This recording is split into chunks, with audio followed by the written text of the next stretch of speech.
This is Umar for BoxNation in association with Global Next Trade. I'm joined by Gareth A Davies. Listen to your stint on TalkSport actually the other night with Mr. Sam Jones. It was a good conversation, interesting chat. Sam Jones, the man who invented boxing. No, it was no, it was good fun with Sam on Saturday night. To be fair to him, and we went over a range of topics.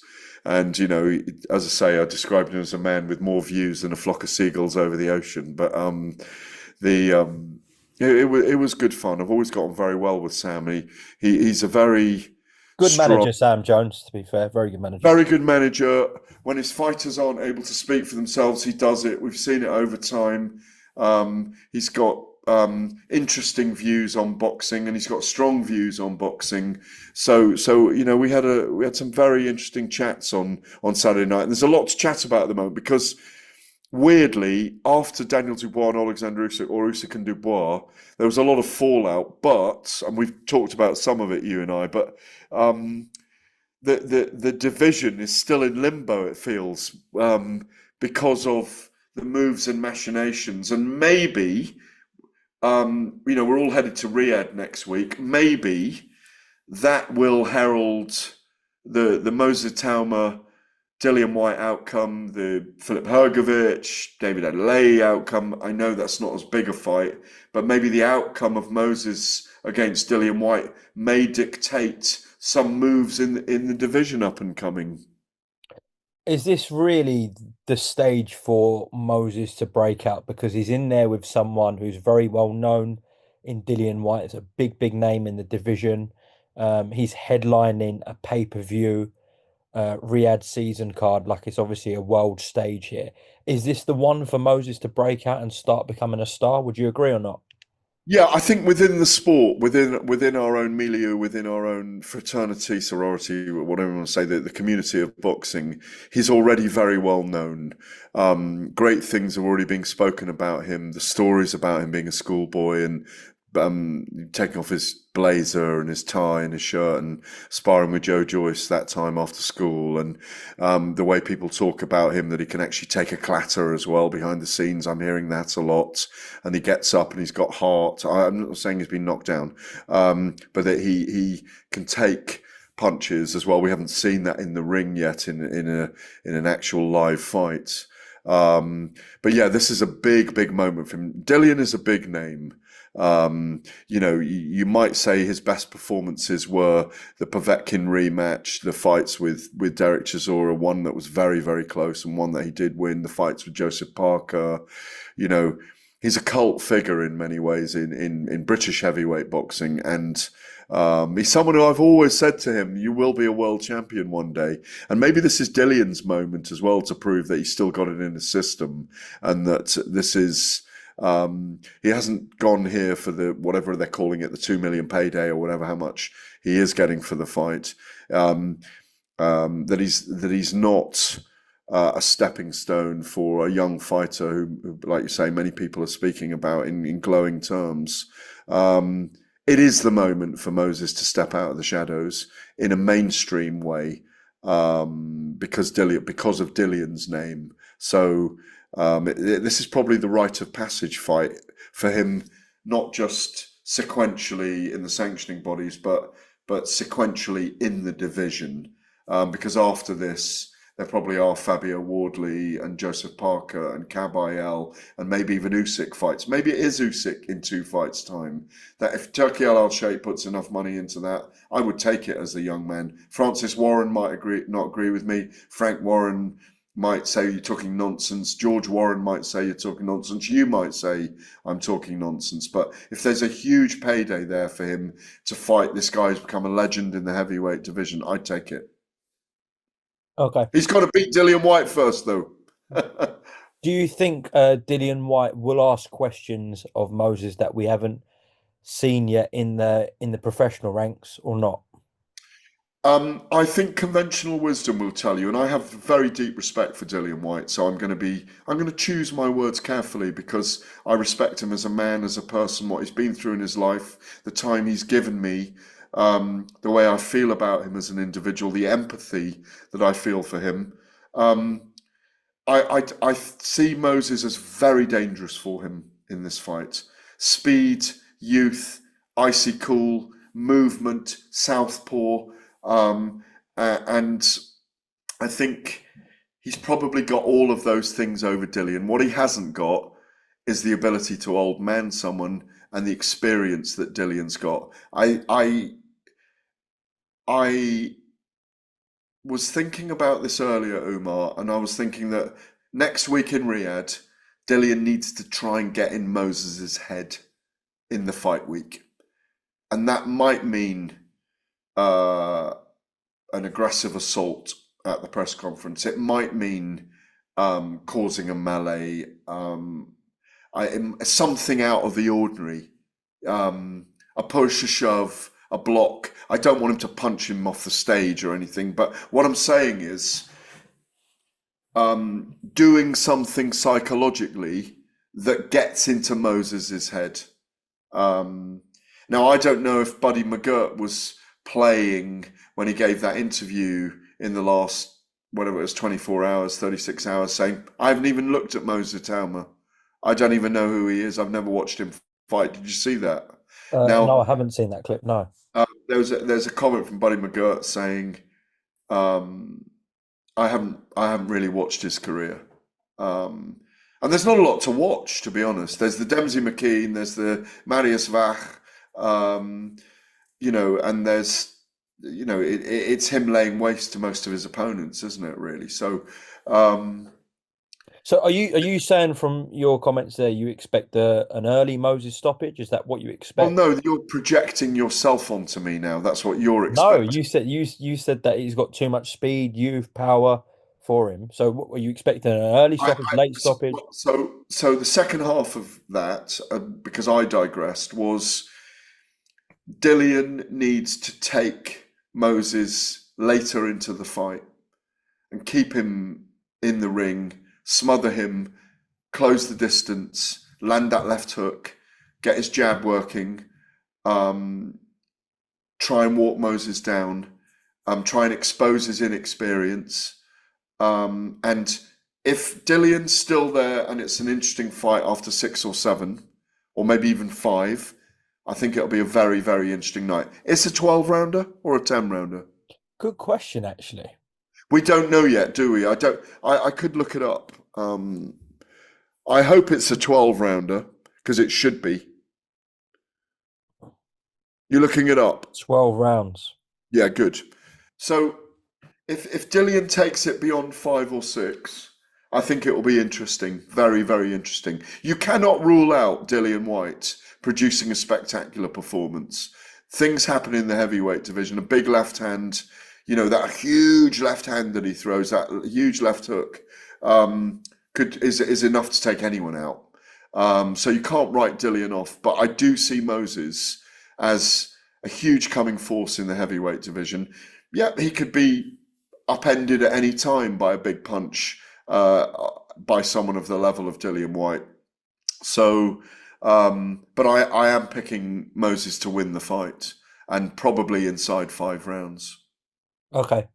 If that does happen, and also another big if, but if Alexander Usyk vacates the WBO title, then Joseph Parker and Moses Itauma will be for the WBO world title. Itauma's obviously number one. Joseph Parker's the interim champion.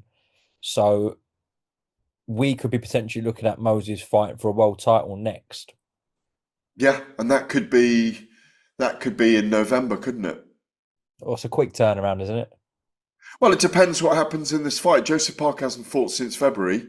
How long does Moses need? If he comes out of this unscathed, if he's in a war, then he's going to need some time. But that's a terrific fight. It's an absolutely terrific fight. As we know, there's been a message put out by Riyadh Season. They're not going to get behind Alexander Usyk and Joseph Parker. Whether that's 100% veritable, I don't know. It's a shame because I think Joseph Parker deserves a shot at Alexander Usyk, as does Ajit Kabayel. And as Frank Warren told me ringside at Usyk Dubois, Parker's next in line for Usyk. So if he vacates, he vacates. I'd still say that one of the biggest fights out there is. I still think Tyson Fury and Alexander Usyk is a very big fight commercially. Well, Um, you'd think if he vacates, that's the fight that we'd see, the trilogy with Fury. yeah, yeah, Yeah. exactly, and especially given the axis at the moment of is it Tony Yoka for Anthony Joshua, or is it Jake Paul, or is it both being lined up? Who knows? I don't like the Jake Paul fight for Anthony Joshua, but more I don't like it for Jake Paul, and even added onto that as a sideshow, I do not like anyone sanctioning that bout. It's a step too far, I'm afraid, for the Jake Paul fantasy circus. Um, but I do think some resonance in the division will come out of the result of August the 16th in Riyadh. If Usyk fights Tyson Fury, if Moses Itauma beats Dillian Whyte and goes on to fight Joseph Parker by the end of the year, why wait? You don't want to wait till the end of the year or past the end of the year, and Moses wins that.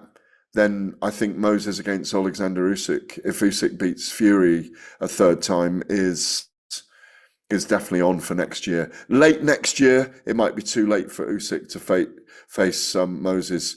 Early next year, I like it.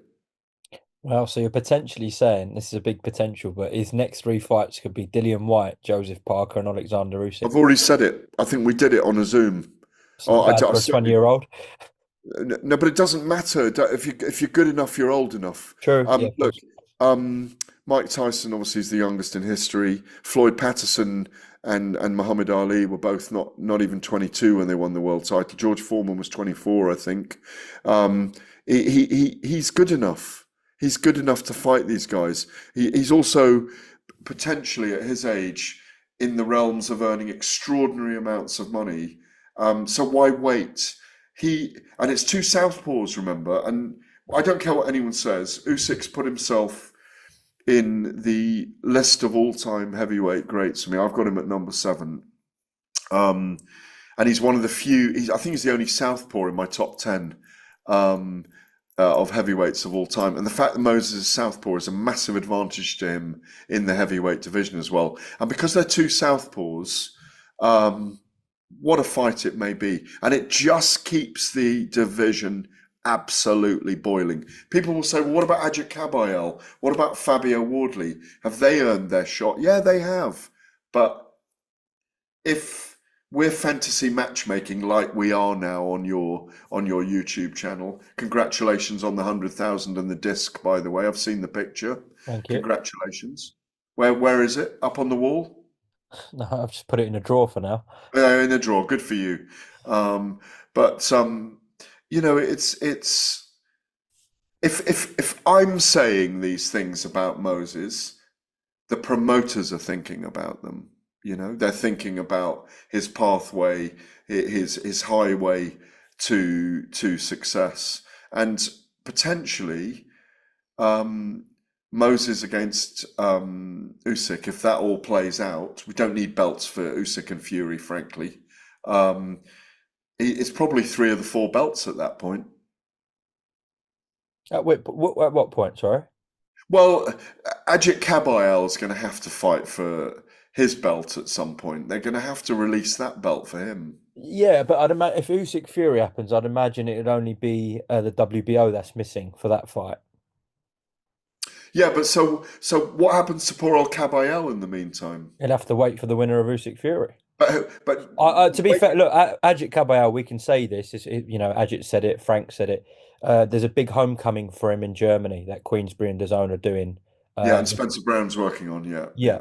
that's so that he'll have a big homecoming fight. And it Uh, better not be Vlad Klitschko. oh, could you imagine?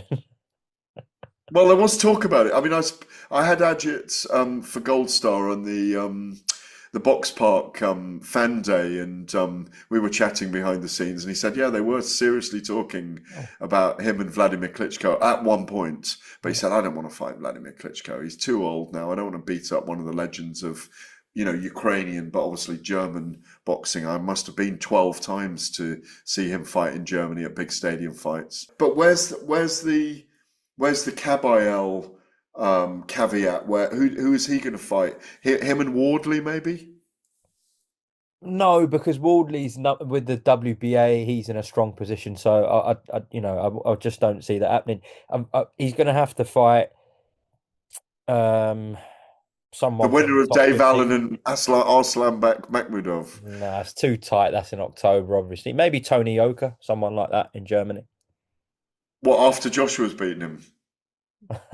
That's presuming Joshua Yoka's happening. Do you agree with me on Joshua and Jake Paul though? Yeah, it's very dangerous, isn't it? Very dangerous. So I mean, I cannot see, even though it's what Sam Jones was claiming it would be one of the most watched fights of all time, and I agree in the sense that um, it will, because we won't be able to believe we're watching those two walk to the ring together, and you're going to watch like this, aren't you? Because it really is one of those moments. I really hope it doesn't get signed. Okay, Gareth, appreciate your time. I will see you in Riyadh, where it's Itauma, White Itauma, whatever you want to phrase it. Obviously, Hrgovic, Adeleye, Nick Can Balls we against talk about that for one moment? yeah, Nick Balls obviously against Sam Goodman on that. That's on DAZN pay-per-view. But yeah, touch on Hrgovic, Adeleye. Well, it's a great opportunity for David Adeleye. He's got to go out there and smash.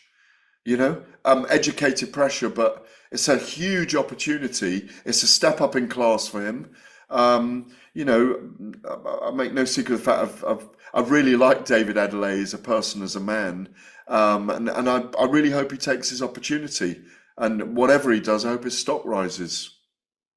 Okay, we shall see August 16th in Riyadh. As I said, that's on DAZN pay-per-view. Gareth, thank you very much for your time and safe journeys. I'll see you out there.